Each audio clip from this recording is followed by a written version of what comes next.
Hello guys, welcome back to peak time learners. ഈ വീഡിയോയിൽ advanced database management സിസ്റ്റമിൽ വരുന്ന second മോഡ്യൂളിൻ്റെ ടോപ്പിക്കാണ് ഡിസ്കസ് ചെയ്യാൻ പോകുന്നത്.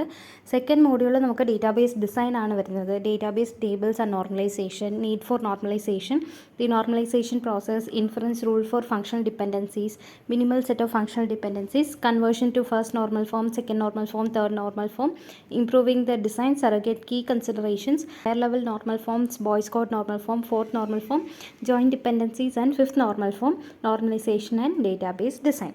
ഇത്രയും ടോപ്പിക്സാണ് സെക്കൻഡ് മോഡ്യൂളിൽ കവർ ആവുന്നത്. ഇന്ന് ഇതിൽ ഞാൻ പറയാൻ പോകുന്ന ടോപ്പിക്സാണ് what is normalization and the need for normalization and അതിലുള്ള ഇൻഫറൻസ് റൂൾസും ഡിപ്പെൻഡൻസീസും ആണ് ഈ ഒരു വീഡിയോയിൽ ഡിസ്കസ് ചെയ്യാൻ പോകുന്നത്. അടുത്ത വീഡിയോസിൽ first, second and third normal form നോക്കാം. നോർമലൈസേഷൻ എന്ന് പറയുന്നത് ഒരു പ്രോസസ്സാണ്. നമ്മളുടെ ഡേറ്റാബേസിലുള്ള ഡേറ്റാസിനെ എഫിഷ്യൻ്റ്ലി ഓർഗനൈസ് ചെയ്യാനുള്ള ഒരു പ്രോസസ്സാണ് നോർമലൈസേഷൻ. ആൻഡ് ഇതിനെ പ്രപ്പോസ് ചെയ്തത്, ഈ ഒരു കോൺസെപ്റ്റിനെ കൊണ്ടുവന്നത് EF കോഡാണ്. നോർമലൈസേഷൻ ചെയ്യുമ്പോൾ നമ്മളുടെ റിഡൻഡൻറ്റ് ഡേറ്റാസ് എല്ലാം റിമൂവ് ആവും. ടേബിളിൽ നിന്ന് റിഡൻഡൻറ്റ് ഡേറ്റാസ് റിമൂവ് ചെയ്യാൻ പറ്റും.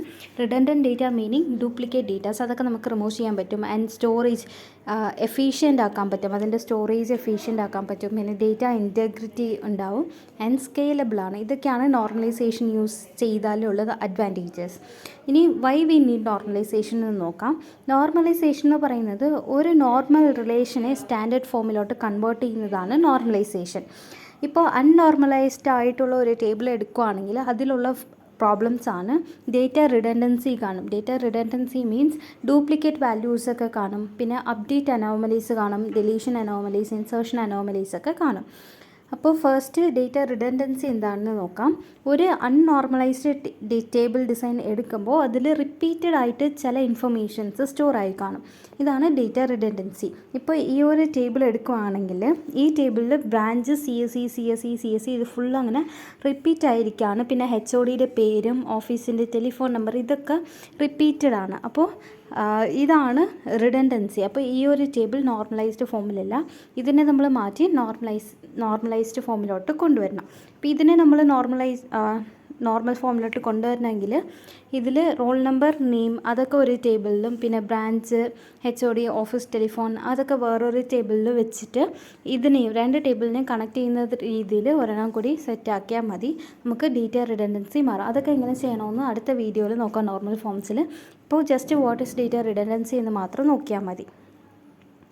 സെക്കൻഡ് അടുത്തുള്ളതാണ് anomalies. Insertion anomaly, deletion anomaly and updation anomaly.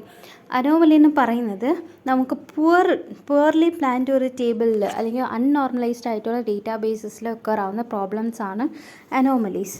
ഇപ്പോൾ ഇതിൽ ഡിഫറെൻറ്റ് ടൈപ്സ് ഓഫ് അനോമലീസ് ആണുള്ളത്. Insertion anomaly, deletion anomaly and updation anomaly.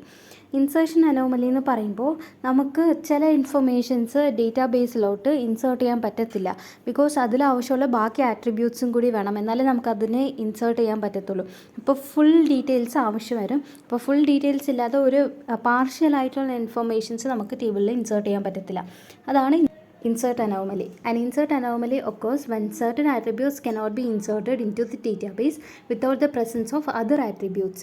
വേറെ ആട്രിബ്യൂട്ട്സ് ഇല്ലാതെ ചില ആട്രിബ്യൂട്ട്സിനെ മാത്രമായിട്ട് നമുക്ക് ടേബിളിൽ ഇൻസേർട്ട് ചെയ്യാൻ പറ്റത്തില്ല. ഇപ്പോൾ ഈ ഒരു ടേബിൾ കൺസിഡർ ചെയ്യാം. ഇതിൽ കോഴ്സ് നമ്പർ ഉണ്ട്, ട്യൂട്ടർ, റൂം സൈസ്, പിന്നെ എൻറോൾമെൻറ്റ് ലിമിറ്റ് ഇതൊക്കെ ഉണ്ട്. ഇപ്പോൾ എനിക്ക് ഇതിൻ്റെ കൂടെ ഒരു പുതിയ ക്ലാസ് റൂം ഞാൻ ക്രിയേറ്റ് ചെയ്തു. B123 എന്ന് പറഞ്ഞ ഒരു പുതിയ ക്ലാസ് റൂമാണ് ക്രിയേറ്റ് ചെയ്തേക്കുന്നത്. അപ്പോൾ ആ ഒരു ക്ലാസ് എന്ന് പറയുന്നത് ആക്ച്വലി ഒരു ഡേറ്റയാണ്. പക്ഷേ ആ ഡേറ്റ മാത്രം എനിക്ക് ഇൻസേർട്ട് ചെയ്യാൻ പറ്റത്തില്ല. ബിക്കോസ് ഇതിന് മെമ്പേഴ്സ് വേണം, സ്റ്റാഫ് വേണം, പിന്നെ അതിനൊരു കോഴ്സ് വേണം. ഇതൊക്കെ ഉണ്ടായാലേ എനിക്ക് ആ ഒരു റൂമിനെ ഈ ഒരു ടേബിളിലോട്ട് ഇൻസേർട്ട് ചെയ്യാൻ പറ്റത്തുള്ളൂ. അപ്പോൾ ആക്ച്വലി ഈ റൂം നമ്പർ B123 എന്ന് പറയുന്നത് ഒരു ഡേറ്റയാണ്. ബട്ട് വേറെ ആട്രിബ്യൂട്ട്സ് ഇല്ലാത്തതുകൊണ്ട്, ട്യൂട്ടറും കോഴ്സ് നമ്പർ ഇതൊക്കെ ഇല്ലാത്തത് കൊണ്ട് എനിക്ക് ഈ ഒരു റൂം നമ്പറിന് ഈ ടേബിളിൽ ഇൻസേർട്ട് ചെയ്യാൻ പറ്റിയില്ല. ഇതാണ് ഇൻസേർഷൻ അനോമലി.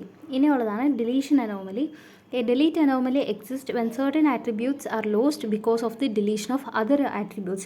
നമ്മൾ ഇതിൽ എന്തെങ്കിലും ഒരു ആട്രിബ്യൂട്ട് ഡിലീറ്റ് ചെയ്യുമ്പോൾ വേറെ ഡേറ്റാസ് ലോസ്റ്റ് ആവുമെന്നുണ്ടെങ്കിൽ അത് ഡിലീഷൻ അനോമലിയാണ്. ഫോർ എക്സാമ്പിൾ സെയിം ടേബിളാണ് എടുത്തേക്കുന്നത്. Course number, tutor, room size, enrolment limit ഇതൊക്കെ ഉണ്ട്. ഇതിലിപ്പോൾ എനിക്ക് കോഴ്സ് നമ്പർ 351 അതിനെ എനിക്ക് ഡിലീറ്റ് ചെയ്യണം. അപ്പോൾ അങ്ങനെ ഡിലീറ്റ് ചെയ്യുമ്പോൾ the details of room C320 get deleted. Course number 351 ഈ ഒരു ഡേറ്റ മാത്രമാണ് ഡിലീറ്റ് ചെയ്യാൻ പോകുന്നത്. കോഴ്സ് നമ്പർ 351 ആണ് ഡിലീറ്റ് ചെയ്യാൻ പോകുന്നത്. അപ്പോൾ അത് ഡിലീറ്റ് ചെയ്യുവാണെങ്കിൽ ഈ കംപ്ലീറ്റ് റോ എനിക്ക് ഡിലീറ്റ് ആയി പോകും. സെക്കൻഡ് റോ ഫുള്ള് ഡിലീറ്റ് ആയി പോകും. അപ്പോൾ അതിൽ C320 എന്ന് പറഞ്ഞ ആ ക്ലാസ് റൂമും കൂടി ഡിലീറ്റ് ആയി പോകും. ഇതിൽ ഇമ്പോർട്ടൻ്റ് ആയിട്ടുള്ള ഡീറ്റെയിൽസാണ് കോഴ്സ് നമ്പർ, ട്യൂട്ടർ, റൂമല്ല. അപ്പോൾ ഞാൻ ഈ ഒരു കോഴ്സ് മാത്രം ഡിലീറ്റ് ചെയ്യുമ്പോൾ എനിക്കതിലുള്ള ആ ക്ലാസ് റൂമിൻ്റെ ആ ഡീറ്റെയിലും കൂടിയാണ് ലോസ്റ്റ് ആയി പോകുന്നത്. അപ്പോൾ ഇതാണ് ഡിലീഷൻ അനോമലി. ഇനിയുള്ളത് അപ്ഡേഷൻ അനോമലിയാണ്. അപ്ഡേഷൻ അനോമലി എന്ന് പറയുമ്പോൾ ഇപ്പോൾ നമ്മളുടെ ടേബിളിൽ ഡ്യൂപ്ലിക്കേറ്റ് വാല്യൂസ് ഉണ്ടെങ്കിൽ, ഇപ്പോൾ ഒരു ഡേറ്റ തന്നെ ഒരു ഇൻഫർമേഷൻ തന്നെ റിപ്പീറ്റഡ് ആയിട്ടുണ്ട്, ഞാൻ ഇപ്പോൾ അപ്ഡേറ്റ് ചെയ്യുമ്പോൾ ഒരെണ്ണം മാത്രം അപ്ഡേറ്റ് ചെയ്തു വേറൊരെണ്ണം അപ്ഡേറ്റ് ചെയ്തില്ല എങ്കിൽ ഇതിൽ അപ്ഡേറ്റ് അനോമലി വരും. And update anomaly exist when one or more instance of duplicate data is updated but not all. Duplicate ആയിട്ടുള്ള ഡേറ്റാസിൽ ഒരെണ്ണോ രണ്ടെണ്ണോ മാത്രം ഞാൻ ചേഞ്ച് ചെയ്യുന്നു, ബട്ട് അതിലുള്ള എല്ലാ ഡ്യൂപ്ലിക്കേഷൻസും ഞാൻ ചേഞ്ച് ചെയ്യുന്നില്ല എങ്കിൽ അവിടെ അപ്ഡേഷൻ അനോമലി വരും. എക്സാമ്പിൾ ഇതിൽ റൂം H940 എന്ന് പറയുന്നത് 2 ടൈമാണ് എനിക്ക് സേവ് ആയിട്ടുള്ളത്. ഒരെണ്ണം ട്യൂട്ടർ ക്ലർക്കും വേറെ ട്യൂട്ടർ ട്യൂണറാണ്. ഇപ്പോൾ for example room number H940 എനിക്ക് റൂം സൈസ് 500 ആയിട്ട് അപ്ഡേറ്റ് ആയി. അപ്പോൾ for updating a single entity we have to update all other columns where room number equal to H940. ഇതിലിപ്പോൾ എനിക്ക് H940 ഉള്ള റൂമിൻ്റെ സൈസാണ് 500 ആക്കിയേക്കുന്നത്. അപ്പോൾ ഇത് ചേഞ്ച് ചെയ്യണമെങ്കിൽ H940 റൂം എവിടെയൊക്കെ ഉണ്ടോ അതിൻ്റെ എല്ലാത്തിൻ്റെയും റൂം സൈസ് മാറ്റണം. ഇപ്പോൾ ഒരു റോയിലുള്ളതിൻ്റെ മാത്രം റൂം സൈസ് മാറ്റിയിട്ട് വേറെ ഒരെണ്ണത്തിൻ്റെ നമ്മൾ മാറ്റിയില്ല എങ്കിൽ അവിടെയാണ് ഈ അനോമലി ഇഷ്യൂസ് വരുന്നത്. ഇനിയുള്ളതാണ് functional dependency. A functional dependency is a relationship between 2 attributes, typically between the primary key and other non-key attributes within a table. Functional dependency എന്ന് പറയുന്നത് 2 ആട്രിബ്യൂട്ട് തമ്മിലുള്ള ഒരു റിലേഷൻഷിപ്പാണ്. For any relation R attribute y is functionally dependent of attribute x if for every valid instance of x, that value of x uniquely determines the value of y. This relationship indicated by the representation below, x determines y. ഇത് നമ്മൾ represent ചെയ്യുന്നത് x determines y എന്നാണ്. ഇതിൽ x ആട്രിബ്യൂട്ടാണ്, വൈയും attributes ആണ്. ഏതൊരു relation എടുക്കുമ്പോഴും ഇപ്പോൾ y എക്സിനെ depend ചെയ്തിട്ടുണ്ടെങ്കിൽ, ഇപ്പോൾ ഇതെടുക്കുമ്പോൾ x ഡിപ്പെൻഡൻ്റ് ഓൺ വൈ ഇങ്ങനെ കൊടുക്കുമ്പോൾ വൈ എക്സിനെ ഡിപ്പെൻഡ് ചെയ്താണ് ഇരിക്കുന്നത്. അപ്പോൾ ഓരോ ഇൻസ്റ്റൻസ് ഓഫ് എക്സിനും അതിൻ്റെ യൂണീക്ക് വാല്യൂ, വൈയുടെ യൂണീക്ക് വാല്യൂ ഈ എക്സിൻ്റെ വാല്യൂവിനെ ഡിപ്പെൻഡ് ആയിരിക്കും. ഇതിൽ നമ്മൾ എക്സിനെ ഡിറ്റർമിനൻ്റ് എന്ന് പറയും, വൈനെ ഡിപ്പെൻഡൻ്റ് എന്നാണ് പറയുന്നത്. ഇപ്പോൾ for example SIN determines name, address and birth date. ഇത് SI എന്ന് പറയുന്നത് ഏതോ ഒരു കീ ആണ്. അത് വെച്ചിട്ട് നമുക്ക് നെയിം, അഡ്രസ്, ബർത്ത് ഡേറ്റ് ഒക്കെ കണ്ടുപിടിക്കാൻ പറ്റും. പിന്നെ SIN കോഴ്സും വെച്ചിട്ട് നമുക്ക് ഡേറ്റ് കംപ്ലീറ്റഡ് എന്താണ് എന്നൊക്കെ കണ്ടുപിടിക്കാൻ പറ്റും. അപ്പോൾ ഇതാണ് functional dependency, X determines Y. ഇനി ഈ ഫങ്ഷണൽ ഡിപ്പെൻഡൻസി 2 ടൈപ്പാണ് ഉള്ളത്. ട്രീവിയൽ ഫങ്ഷണൽ ഡിപ്പെൻഡൻസി ഉണ്ട്, നോൺ ട്രീവിയൽ ഫങ്ഷണൽ ഡിപ്പെൻഡൻസി ഉണ്ട്. ട്രീവിയൽ ഫങ്ഷണൽ ഡിപ്പെൻഡൻസി ആണെങ്കിൽ ഇഫ് എ ഡിറ്റർമൈൻസ് ബി ആണെങ്കിൽ as trivial functional dependency if B is a subset of A. B ഇപ്പോൾ ഇതിൽ എ ഡിറ്റർമൈൻസ് ബി ആണ്. ഈ എയിൽ നമുക്ക് ഒരു ആട്രിബ്യൂട്ട് അല്ല ഒന്നിൽ കൂടുതൽ ആട്രിബ്യൂട്ട് വരാം. അതേപോലെയാണ് ബിയിലും. ഇപ്പോൾ എ ഡിറ്റർമൈൻസ് ബി ആണെങ്കിൽ എ ഡിറ്റർമൈൻസ് ബി ആണ് കൊടുത്തിട്ടുള്ളത്. ഇത് ട്രീവിയൽ ഫങ്ഷണൽ ഡിപ്പെൻഡൻസി ആണെങ്കിൽ ബി എയുടെ ഒരു സബ്സെറ്റ് ആയിരിക്കും. ഇപ്പോൾ ഒരു ടേബിൾ എടുക്കാം. എംപ്ലോയി ഐ ഡിയും എംപ്ലോയി നെയിമും വെച്ചിട്ട് എനിക്ക് എംപ്ലോയി ID കണ്ടുപിടിക്കാൻ പറ്റും. അപ്പോൾ ഇത് ആക്ച്വലി ഒരു ട്രീവിയൽ ഫങ്ഷണൽ ഡിപ്പെൻഡൻസിയാണ്. ബിക്കോസ് ഒരു സൈഡുള്ളത് എംപ്ലോയി ID നെയിമാണ്, അതാണ് എയിൽ വരുന്നത്, ആൻഡ് ബിയിൽ വരുന്നത് എംപ്ലോയി ID ആണ്. അപ്പോൾ ഈ എംപ്ലോയി ID ഈ സൈഡിൻ്റെ സബ്സെറ്റ് ആണ്. ഓൾറെഡി ഈ എംപ്ലോയി ID അപ്പുറത്തെ സൈഡും ഉണ്ട്. അപ്പോൾ it is a subset of A. അപ്പോൾ ഇങ്ങനെ വരുന്ന കേസിൽ employee ID and employee name determines employee ID ആണ്, and employee ID already left സൈഡിലുണ്ട്. അപ്പോൾ it is a subset of left side. അപ്പോൾ ഇതൊരു ട്രീവിയൽ ഫങ്ഷണൽ ഡിപ്പെൻഡൻസിയാണ്. ഇനിയുള്ളത് non trivial functional dependency. If A determines B ഒരു നോൺ ട്രീവിയൽ ഫങ്ഷണൽ ഡിപ്പെൻഡൻസി ആണെങ്കിൽ B എയുടെ സബ്സെറ്റ് അല്ലായിരിക്കും. അതാണ് non trivial functional dependency. When A intersection B is null, A determines B is called as complete non trivial. A intersection B നല്ലാണെങ്കിൽ A determines B complete non trivial ആയിരിക്കും. For example ഇപ്പോൾ ID determines name. ഒരാളുടെ ID വെച്ചിട്ട് അയാളുടെ പേര് നമുക്ക് കണ്ടുപിടിക്കാൻ പറ്റും. പേരെന്ന് പറയുന്നത് IDയുടെ സബ്സെറ്റ് ഒന്നുമല്ല. അപ്പോൾ ഇതൊരു നോൺ ട്രീവിയൽ ഫങ്ഷണൽ ഡിപ്പെൻഡൻസിയാണ്. ആൻഡ് ഇതിൽ കുറച്ച് നമുക്ക് ഇൻഫറൻസ് റൂൾസ് ഉണ്ട് പഠിക്കാനുള്ളത്. ആംസ്ട്രോങ്സ് ആക്സിയംസ് എന്നും പറയും. ഇതെല്ലാം സെറ്റ് ഓഫ് ഇൻഫറൻസ് റൂൾസ് ആണ് to infer all the functional dependencies on a relational table. And ഇതിൽ ഫസ്റ്റ് വൺ ആണ് axiom of reflexivity. This axiom says if y is a subset of x then x determines y. y എക്സുടെ subset ആണെങ്കിൽ, y is a subset of x ആണെങ്കിൽ x വെച്ചിട്ട് നമുക്ക് yനെ കണ്ടുപിടിക്കാൻ പറ്റും. If y is a subset of x then x determines y. ഇതാണ് axiom of റിഫ്ലെക്സിറ്റി. ഇനിയുള്ളത് axiom of augmentation. ഇതിൽ പറയുന്നതാണ് if x determines y then xz determines yz for any z. ഇപ്പോൾ x വെച്ചിട്ട് നമുക്ക് yനെ ഡിറ്റർമൈൻ ചെയ്യാൻ പറ്റും എങ്കിൽ നമുക്ക് എക്സ് ഇസഡ് വെച്ചിട്ട് നമുക്ക് വൈ ഇസഡിനെയും ഡിറ്റർമൈൻ ചെയ്യാൻ പറ്റും. ഇതാണ് ആക്സിയം ഓഫ് ഓഗ്മെൻറ്റേഷൻ. ഇനിയുള്ളത് പ്രൈം ആൻഡ് നോൺ പ്രൈം ആട്രിബ്യൂട്ട്സിനുള്ള ഡിഫറൻസ് ആണ്. കാൻഡിഡേറ്റ് കീസ് അല്ല നമ്മൾ പ്രൈം ആട്രിബ്യൂട്ട്സ് എന്ന് പറയും, ബാക്കിയുള്ള ആട്രിബ്യൂട്ട്സിനെ നമ്മൾ നോൺ പ്രൈം ആട്രിബ്യൂട്ട് എന്നും പറയും. ഇനിയുള്ള റൂളാണ് ആക്സിയം ഓഫ് ട്രാൻസിറ്റിവിറ്റി. ഇതെന്ന് പറയുന്നത് ഇപ്പോൾ നമുക്ക് എക്സ് വെച്ചിട്ട് വൈനെ ഡിറ്റർമൈൻ ചെയ്യാൻ പറ്റും ആൻഡ് വൈ വെച്ചിട്ട് ഇസഡിനെ ഡിറ്റർമൈൻ ചെയ്യാൻ പറ്റുമെങ്കിൽ എക്സ് വെച്ചിട്ട് ഇസഡിനെ നമുക്ക് ഡയറക്റ്റ്ലി ഡിറ്റർമൈൻ ചെയ്യാൻ പറ്റും. ഇതാണ് ആക്സിയം ഓഫ് ട്രാൻസിറ്റിവിറ്റി. ഇനി ഇതിലുള്ള സെക്കൻഡറി റൂൾസ് കുറച്ചുണ്ട്. Union, composition, decomposition and pseudo transitivity. യൂണിയനിൽ പറയുന്നത് if A determines B holds and A determines C holds then A determines B C. ഇപ്പോൾ എ വെച്ചിട്ട് എനിക്ക് ബി ഡിറ്റർമൈൻ ചെയ്യാൻ പറ്റും ആൻഡ് എ വെച്ചിട്ട് സിയും ഡിറ്റർമൈൻ ചെയ്യാൻ പറ്റുമെങ്കിൽ എ വെച്ചിട്ട് എനിക്ക് ബി സി ഡിറ്റർമൈൻ ചെയ്യാൻ പറ്റും. ഇതാണ് യൂണിയൻ റൂൾ. ഇനിയുള്ളത് കമ്പോസിഷൻ റൂളാണ്. If A determines B and X determines Y, ഇത് രണ്ടും ട്രൂ ആണെങ്കിൽ നമുക്ക് എ എക്സ് വെച്ചിട്ട് ബി വൈ കണ്ടുപിടിക്കാം. ഇതാണ് കോമ്പോസിഷൻ റൂൾ. ഇനിയുള്ളത് ഡീകമ്പോസിഷൻ ആണ്. ഇത് യൂണിയൻ്റെ ഓപ്പോസിറ്റാണ്. ഇപ്പോൾ നമ്മൾ യൂണിയനിൽ പഠിച്ചു A determines B and A determines C ആണെങ്കിൽ എ ഡിറ്റർമൈൻസ് ബി സി എന്ന് യൂണിയൻ റൂളിൽ പറയുന്നു. ഇനി ഡീകമ്പോസിഷനിൽ എടുക്കുകയാണെങ്കിൽ എ ഡിറ്റർമൈൻസ് ബി സി ആണെങ്കിൽ നമുക്ക് എ വെച്ചിട്ട് ബിയും കണ്ടുപിടിക്കാം, എ വെച്ചിട്ട് സിയും കണ്ടുപിടിക്കാം. ഇതാണ് ഡീകമ്പോസിഷൻ്റെ റൂൾ. പിന്നെ ഉള്ളത് സ്യൂഡോ ട്രാൻസിറ്റിവിറ്റി ആണ്. If A determines B holds and B C determines D holds then A C determines D holds. ഇപ്പോൾ എ വെച്ചിട്ട് നമുക്ക് ബി കണ്ടുപിടിക്കാൻ പറ്റും ആൻഡ് ബി സി വെച്ചിട്ട് നമുക്ക് ഡി കണ്ടുപിടിക്കാൻ പറ്റുമെങ്കിൽ എയും സിയും വെച്ചിട്ട് നമുക്ക് ഡി കണ്ടുപിടിക്കാം. ഇതാണ് സ്യൂഡോ ട്രാൻസിറ്റിവിറ്റി റൂൾ. ഇനിയുള്ളത് ഫങ്ഷണൽ ഡിപ്പെൻഡൻസി സെറ്റാണ്.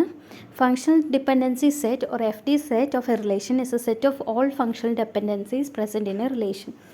ഒരു റിലേഷനിലുള്ള എല്ലാ ഫങ്ഷണൽ ഡിപ്പെൻഡൻസീസിനെയും നമ്മൾ ഒരു സെറ്റാക്കി എടുക്കുന്നതാണ് ഫങ്ഷണൽ ഡിപ്പെൻഡൻസി സെറ്റ്.